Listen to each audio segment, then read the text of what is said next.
Hi friends, I hope you are all doing good. So ఈరోజు bank Nifty expiry just నేనైతే only few minutes trade చేసా. Actually I was busy with some other work. So నేను morning trade తీసుకున్నాను. You know almost every day నేను morning trade చేస్తాను. And ఇది Monday కాదు and Friday కాదు. Usually Monday and Friday morning open అవ్వగానే premium erosion అంటే ప్రీమియం డికే ఎక్కువ ఉంటుంది. సో ఫస్ట్ 5 minutes వెయిట్ చేసే చేస్తాను trade. But Tuesday, Wednesday, Thursday open అవ్వగానే ఇన్ కేస్ నాకు సూటబుల్గా ఉంటాయి అంటే నేను డ్రా చేసుకున్న లెవెల్స్కి నియర్ బైగా ఓపెన్ అయితే, లేదా వేరే ఫ్యాక్టర్స్ లైక్ వాల్యూమ్ బేస్డ్ కానీ, లేదా ప్రీవియస్ డే క్లోజింగ్ బేస్డ్ కానీ, లేదా గ్లోబల్ మొమెంటం బట్టి, సో ఇవన్నీ ఫ్యాక్టర్స్ బట్టి నేను ట్రేడ్ తీసుకుంటాను మార్నింగ్. సో ఈరోజు ట్రేడ్ లాజిక్ ఏంటో చెప్తాను. ఇది నా ప్రాఫిట్ అండ్ లాస్ వీటి గురించి కాదు, జస్ట్ సో ఈ లెవెల్స్ అనేవి నేను ముందే మార్క్ చేసుకున్నాను. ఈ హారిజాంటల్ లైన్స్, ఈ ట్రెండ్ లైన్ అయితే ఇంట్రాడేలో డ్రా చేసుకున్నాను. సో నేను ఇది ఆల్రెడీ చూపించా మీకు, డైలీ టైం ఫ్రేమ్లో డ్రా చేసుకుంటాను ఈ lines. So previous day resistance levels అలా ప్రీవియస్ 2-3 డేస్వి నేను డ్రా చేసుకుని ఉంచుకుంటా బిఫోర్ మార్కెట్ ఓపెన్. సో ఇది నేను డ్రా చేసుకున్న లైన్ ఫ్యూచర్ చార్ట్లో. ఇది 5 minutes time frame. So almost అక్కడే ఓపెన్ అయింది, బ్రేక్ చేసింది సపోర్ట్ని. బట్ గ్లోబల్గా అయితే పెద్దగా నెగిటివ్ ఏం లేదు. నిన్న యుఎస్ మార్కెట్స్ ఫ్లాట్గానే క్లోజ్ అయింది అండ్ డౌ ఫ్యూచర్స్ పాజిటివ్ ఉంది మార్నింగ్. అండ్ జపనీస్ మార్కెట్ స్లైట్గా నెగిటివ్ ఉంది, బట్ నాట్ టూ మచ్. దానివల్ల మనకి ఇంపాక్ట్ అయిపోయేంత అయితే కాదు. సో తర్వాత ఎంత ఫాల్ వచ్చినా కానీ మార్నింగ్ ట్రేడ్ అంటే ఫస్ట్ 5 minutes లేదా మ్యాక్స్ 10 minutes. మార్నింగ్ ట్రేడ్ అంటే అదే. తర్వాత అంటే నేను చేసే ట్రేడింగ్ స్టైల్లో తర్వాత నేను చాలా ట్రేడ్స్ చేయొచ్చు, చేయకపోవచ్చు, అది డిఫరెంట్ థింగ్. బట్ రిమైనింగ్ ట్రేడ్స్కి నా మార్నింగ్ ట్రేడ్కి లింక్ ఉండదు. నా మార్నింగ్ ట్రేడ్ లాజిక్ చెప్పా కదా, బేస్డ్ ఆన్ ఆ ఫ్యాక్టర్స్ బట్టి మీకు ఆల్రెడీ చెప్పా కదా ఈ వీడియోలో, ఆ ఫ్యాక్టర్స్ మీద డిపెండ్ అయ్యే చేస్తాను నేను. సో ఇక్కడ సపోర్ట్ దగ్గర ఓపెన్ అయింది కదా, సో ఇది బ్రేక్ అవ్వగానే నేనైతే ట్రేడ్ అయితే తీసుకోలేదు, జస్ట్ 1 second వెయిట్ చేశాను. అండ్ 1 second నుంచి ఇక్కడ ఓపెన్ అయ్యి ఇక్కడికి ఫాలో అయ్యాక మళ్ళీ కొంచెం రికవర్ వస్తుంది అన్నప్పుడు తీసుకున్నాను. సో ఎందుకంటే ఈ లైన్ దగ్గర తీసుకుంటే స్టాప్ లాస్ చిన్నది. అది zoom in just sec. So ఇక్కడ తీసుకుంటే స్టాప్ లాస్ అనేది చిన్నది నాకు. ఈ వీక్ బిలో క్లోజ్ అయితే అంటే నేను కాల్ తీసుకున్నాను. వీక్ బిలో క్లోజ్ అయితే ఓకే, ట్రేడ్ క్లోజ్ చిన్న స్టాప్ లాస్తో. So I can look at some other better trade. But ya up move ఇచ్చింది. ఎక్స్పైరీ డే నార్మల్గా ఫస్ట్ 5 minutes లేదా 10 minutesలో చాలా హై ప్రీమియం మూమెంట్ ఉంటుంది. అంటే మనం ఆపోజిట్ సైడ్లో తీసుకుంటే ఆబ్వియస్లీ లాస్ అనేది కూడా ఎక్కువ ఉంటుంది. It is very risky trade, but always do morning trade. ఇది నాకు ఆల్మోస్ట్ 2 years నుంచి full practice morning trade. So ఆ కాన్ఫిడెన్స్తో తీసుకుంటాను. And based on all the factors, అందులో ఏదన్నా ఒక ఫ్యాక్టర్ మ్యాచ్ అవ్వకపోతే ఆ రోజుకి నేను మార్నింగ్ ట్రేడ్ లైట్ తీసుకుంటాను, వేరే ట్రేడ్స్ చేస్తాను. ఓకే, సో ఇక్కడ సపోజ్ ఎప్పుడైతే తీసుకుందో కాల్ బై చేశాను, I got good move. And expiry day first 5 to 10 minutes movement ఎక్కువ ఉంటుంది అని చెప్పా కదా, ప్లస్ ఎక్స్పైరీ డే ఇంకా 2 వాలటైల్ ఉంటుంది ప్రీమియం. అంటే నేను కాల్ తీసుకున్నా అనుకోండి, చిన్న రెడ్ క్యాండిల్ వస్తే చాలా డికే ఉంటుంది నా ప్రీమియంలో, గ్రీన్ క్యాండిల్ వస్తే చాలా ఫాస్ట్గా నాకు ప్రాఫిట్ వస్తుంది. సో ఎక్స్పైరీ డేస్ నేనైతే డే అంతా ట్రేడ్ చేయడానికి చూడను, ఎందుకంటే మనం ఎంత బాగా ట్రేడ్ చేసినా ఎక్కడో చోట ట్రాప్ అవుతాం. ఎందుకంటే బిగ్ ప్లేయర్స్ వాళ్ళ పైన మనం ట్రాప్ చేయడమే వాళ్ళ మెయిన్ మోటివేషన్. మీకు చూపిస్తాను ఈరోజు ట్రేడింగ్ ఎలా జరిగిందో. ఈ ట్రేడ్ అయితే సపోర్ట్ తీసుకున్నాను, కాల్ తీసుకున్నాను. So from my support 50814 it went till almost 75 points వెళ్ళింది నాకు. ఇదే నేను పెట్టుకున్న టార్గెట్. అఫ్కోర్స్ ఈ లైన్ అప్పుడు లేదు, నేను తర్వాత డ్రా చేసుకున్నా ఈ ట్రెండ్ లైన్. బట్ ఇది టార్గెట్గా ఎందుకు అనుకున్నా అంటే ఇది ప్రీవియస్ డే క్లోజింగ్ కదా. సో ప్రీవియస్ డే క్లోజింగ్ మంచి సపోర్ట్ ఆర్ రెసిస్టెన్స్ అవుతుంది based on gap up gap down బట్టి. గ్యాప్ డౌన్ ఓపెన్ అయింది కాబట్టి అది మంచి రెసిస్టెన్స్ అవుతుంది. సో తర్వాత అది అప్ సైడ్ వెళ్ళచ్చు, డౌన్ సైడ్ వెళ్ళచ్చు, బట్ ఎక్కడైతే ఒకసారి రెసిస్టెన్స్ తీసుకుంటుంది ప్రీమియం డికే అనేది వస్తుంది. So I thought to close as soon as possible.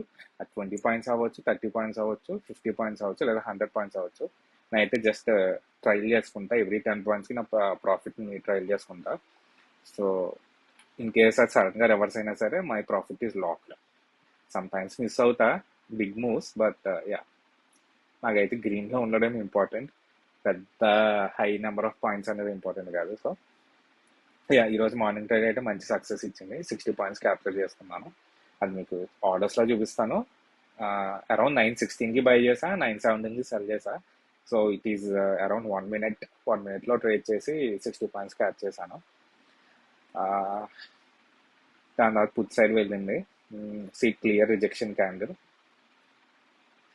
ఈ క్యాండిల్ ఎంటర్ అవ్వకపోయినా మనం తీసుకున్న సపోర్ట్ లైన్ డౌన్ సైడ్ ఉంది కాబట్టి నేనైతే ఇదంతా ట్రేడ్ అయితే చేయలేదు. As I said you before, I have some other important work, but trading అయితే చేశా. అది మార్నింగ్ ట్రేడ్ చేశాను. I'm happy with the profit. Okay, and ya, clear rejection candle and follow అప్గా రెడ్ క్యాండిల్స్ వచ్చాయి, support తీసుకుంది. ఇదైతే మనం అనుకున్న లెవెల్ కన్నా ఇంకా పైన సపోర్ట్ తీసుకుంది. నేనైతే ఇక్కడ మార్క్ చేసుకున్నాను. ఇది కూడా ఒక సపోర్ట్ లెవెలే, బట్ అంత పెద్ద కాదు. అంత పెద్ద సపోర్ట్ లెవెల్ కాదు, సో నేను మార్క్ చేసుకోలేదు. బట్ వన్స్ ఇక్కడ సపోర్ట్ ఎప్పుడైతే తీసుకుని అప్ సైడ్ వెళ్ళిందో నేను డ్రా చేసుకున్నాను. సో నెక్స్ట్ టైం కూడా ఆల్మోస్ట్ అక్కడే సపోర్ట్ తీసుకుంది.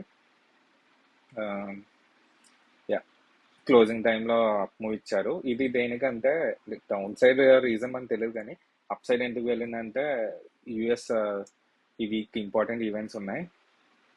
ఫెడ్ స్పీచ్ ఉంది, fed chairman speech, and other important event ఉంది యూఎస్లో ఫ్రైడే. సో ఈ 2 ఈవెంట్స్లో అయితే అది ఏదైనా అవ్వచ్చు. ఇప్పుడు ఈరోజు ఫెడ్ స్పీచ్ బాగా ఇచ్చారనుకోండి, రేపు ఎల్లుండి ఏదైనా అవ్వచ్చు. మనకి అప్ సైడ్ అవ్వచ్చు, డౌన్ సైడ్ అవ్వచ్చు. నాకు తెలిసి పాజిటివ్గానే ఇస్తారు. బట్ ఎనీవేస్, సో మార్కెట్ అనేది హెవీగా డౌన్ సైడ్ వచ్చింది కదా ఈరోజు. సో చిన్న short covering move up side వెళ్ళింది. సో షుడ్ సి రేపు అలాగ ఓపెన్ అవుతుంది అనేది. Mostly I can't trade for this week, but I will keep posting learning videos like this. Okay, like 1 or 2 trades చేసి నేను ఆ లాజిక్ ఎక్స్ప్లెయిన్ చేయడానికి చూస్తాను. సో ఈరోజు మెయిన్ లాజిక్, ఈరోజు మనకి ఇక్కడ ఒక రెసిస్టెన్స్ ఉంది. ఆ రెసిస్టెన్స్ని టార్గెట్గా పెట్టుకుని మన సపోర్ట్ దగ్గర క్యాండిల్ మన సపోర్ట్ లెవెల్ దగ్గరకు వచ్చాక మనం కాల్ తీసుకున్నాం, రెసిస్టెన్స్ లెవెల్ వరకు ఉంచాము, we book the points. Okay, and Shriram Finance చిన్న ట్రేడ్ తీసాను, అది పెద్ద ఇంపార్టెంట్ ఏం కాదు. యా, ఈ రిజెక్టెడ్ ఆర్డర్స్ దేనికంటే శ్రీరామ్ ఫైనాన్స్ తీసుకున్నా కదా, అది కొంచెం మార్జిన్ బ్లాక్ అయింది, నేను చూసుకోలేదు. సో ఆర్డర్స్ రిజెక్ట్ అని వచ్చింది. యాక్చువల్లీ నేను ఇంకా బై చేద్దాం అనుకున్నా క్వాంటిటీ, బట్ కుదరలేదు. సో అండ్ 9:16కి బ్యాంక్ నిఫ్టీ 50,600 300 క్వాంటిటీ బై చేసా, 194. ఇది కాదు నేను చెప్పే ట్రేడ్, అది ఇది కూడా ప్రాఫిటే, కానీ నేను చెప్పే ట్రేడ్ ఇది 50,400 సిఈ. 2 స్ట్రైక్ ప్రైజెస్ తీసుకున్నాను, 300 క్వాంటిటీ, 331. ఇది మొత్తం 900 క్వాంటిటీ తీసుకున్నాను. 3 times ఎందుకు బై చేసావు భయ్యా, 900 క్వాంటిటీ సింగిల్ టైం బై చేయొచ్చు కదా అని అడగొచ్చు.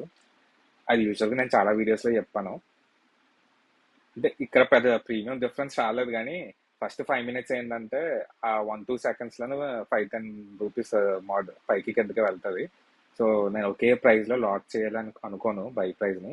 సో ఓకే, 3 quantities, దానివల్ల నాకు పెద్దగా మైనస్ ఏం లేదు. I mean I won't think much about small charges. Okay, government charges same అవుతాయి, నేను 3 times కొన్నా సింగిల్ టైం కొన్నా, అంటే బ్రోకరేజ్ ఎక్కువ అవుతుంది. 15 రూపీస్ కాబట్టి ఎక్స్ట్రా 30 రూపీస్ అయిందంటే. సో ఇది బెనిఫిట్ ఎక్కువ అవుతుంది, ఒక్కొక్కసారి మనకు చాలా బెనిఫిట్ అవుతుంది ఎలా బై చేయడం వల్ల. యా, సో ఈ రోజు అయితే అంత బెనిఫిట్ ఏం కాదు, ఒకే ప్రైస్ కొన్నాను, 900 క్వాంటిటీ. 9 o'clock 16 minutes 44 seconds. ఇవన్నీ రిజెక్టెడ్ ఆర్డర్స్ చెప్పా కదా, అది ఆర్డర్స్ వర్క్ అవ్వట్లేదు అనుకుని తీసుకున్నాను. సో 900 క్వాంటిటీ ఇక్కడ సెల్ చేసేసా సింగిల్ ట్రేడ్లోనే. నేను బై చేసింది ఆల్మోస్ట్ 331 332కి, బట్ నేను సెల్ చేసింది 394. ఓకే, సో అరౌండ్ 60 పాయింట్స్ కదా, అదే నా మార్నింగ్ ట్రేడ్. అండ్ ఇది 300 క్వాంటిటీ బై చేసా కదా 194.38కి, 194 బై చేసింది 243కి, అంటే ఆల్మోస్ట్ 50 పాయింట్స్. సో ఈ ట్రేడ్లో 50,400 60 పాయింట్స్ క్యాచ్ చేసాం, 50,600లో 50 పాయింట్స్ క్యాచ్ చేసాం. ఎందుకు స్ట్రైక్ ప్రైస్ చేంజ్ చేశాను అంటే, ఫస్ట్ అయితే 50,600 బై చేసా, కానీ ఎక్స్పైరీ డే కదా, సో ఏమైనా చిన్న డౌన్ మూవ్ వస్తే ప్రీమియం మార్జిన్ అనేది ఎక్కువ ఉంటుంది. సో నేను అనుకున్న 900 క్వాంటిటీ ఈ స్ట్రైక్ ప్రైస్లో లాక్ చేయడం కన్నా ఇంకా ఇన్ ద మనీలోకి వెళ్తే మన ప్రీమియం అనేది ఫాస్ట్గా పెరుగుద్ది. ఇన్ కేస్ మనం అనుకున్న డైరెక్షన్లో వెళ్తే ఆపోజిట్ సైడ్ వెళ్ళినా స్టాప్ లాస్ అంటే కొంచెం దీంతో కంపేర్ చేసుకుంటే ఇది కొంచెం ప్రీమియం దగ్గర తక్కువ ఉంటుంది. So ya, so I hope you all like this video and మీకు ట్రేడ్ లాజిక్ అర్థమైంది అనుకుంటా. అండ్ సింగిల్ లైన్లో చెప్తాను, మనం అనుకున్న సపోర్ట్ లెవెల్ దగ్గర ఓపెన్ అయింది. సో ఆ లెవెల్ అప్ సైడ్ ఉన్నప్పుడు మనం కాల్ తీసుకున్నాం, మనం అనుకున్న టార్గెట్ లెవెల్ రీచ్ అయ్యాక క్లోజ్ చేసాం. So it all happen in 916కి బై చేసాం అండ్ 917కి సెల్ చేసాం. So it is within a minute. Okay, so it is very very risky trade, morning trade అనేది, but it is rewarding also. So ya, please subscribe to my channel. Thank you.